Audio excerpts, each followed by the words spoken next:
नमस्ते, जय जगन्नाथ। आपको मेरे इस चैनल इंजीनियर सुब्रत दास की एस्ट्रोलॉजी की दुनिया में आप सभी का स्वागत है। तो चलिए आज हम लोग चलते हैं कक्षा 8 पंचतत्व का कुंडली में प्रयोग और व्यक्ति के जीवन में उसके प्रभाव क्या क्या।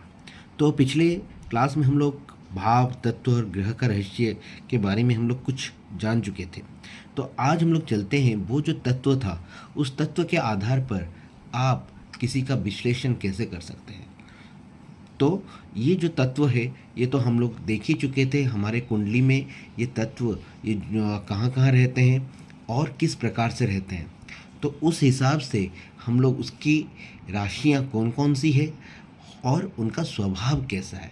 तो पहले चलते हैं अग्नि तत्व की तरफ। तो अग्नि तत्व के जो प्रतिनिधि है वो हैं मेष, सिंह और धनु, यानी 1, 5 और 9।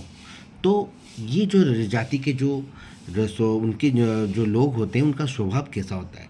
ये बहुत ही स्फूर्तिवान होते हैं, ऊर्जावान होते हैं, परिवर्तनशील होते हैं और इनकी इच्छा शक्ति बहुत अधिक होती है, साहसी होते हैं और ये किसी भी काम को आरंभ करने से पीछे नहीं हटते और खुद भी आगे बढ़ते हैं और दूसरों को भी प्रेरित करते हैं। तो इस हिसाब से ये होते हैं। तो इनके अंदर लीडरशिप क्वालिटी बहुत ही मजबूत होती है, क्योंकि मैं आपको पहले भी बता चुका था ये सूर्य और मंगल जैसे ग्रह को दर्शाते हैं। तो मंगल एक तरफ से हमारे मतलब क्या सेनापति ग्रह हैं और सूर्य राजा हैं। तो इसीलिए इनके पास लीडरशिप क्वालिटी बहुत ही ज़्यादा होती है, लेकिन ये थोड़े गुस्सेले वाले भी होते हैं। तो नेक्स्ट हम लोग चलते हैं पृथ्वी तत्व और इनके जो प्रतिनिधि हैं कौन है, वृषभ, कन्या और मकर। जो वृषभ, कन्या और मकर पृथ्वी तत्व आपको पता ही होता है, पृथ्वी क्या होता है, स्थिर होता है। तो इनमें भी स्थिर रहते हैं, सहनशील होते हैं और इनमें ठहराव रहता है। जैसे पृथ्वी रहता है ना ठहराव, तो इनमें भी ठहराव रहता है। ये बहुत ही जिम्मेदार होते हैं और जल्दबाजी से कोई भी निर्णय नहीं लेते। ये बहुत अनुशासन प्रिय होते हैं और जो ठान लेते हैं उसे करके ही मानते हैं।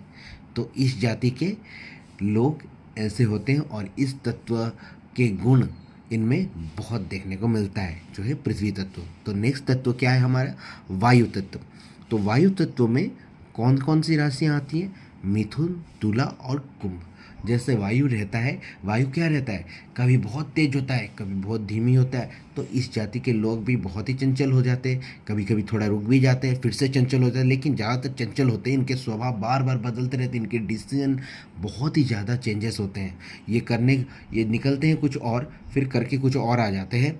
तो इनमें विचार तेज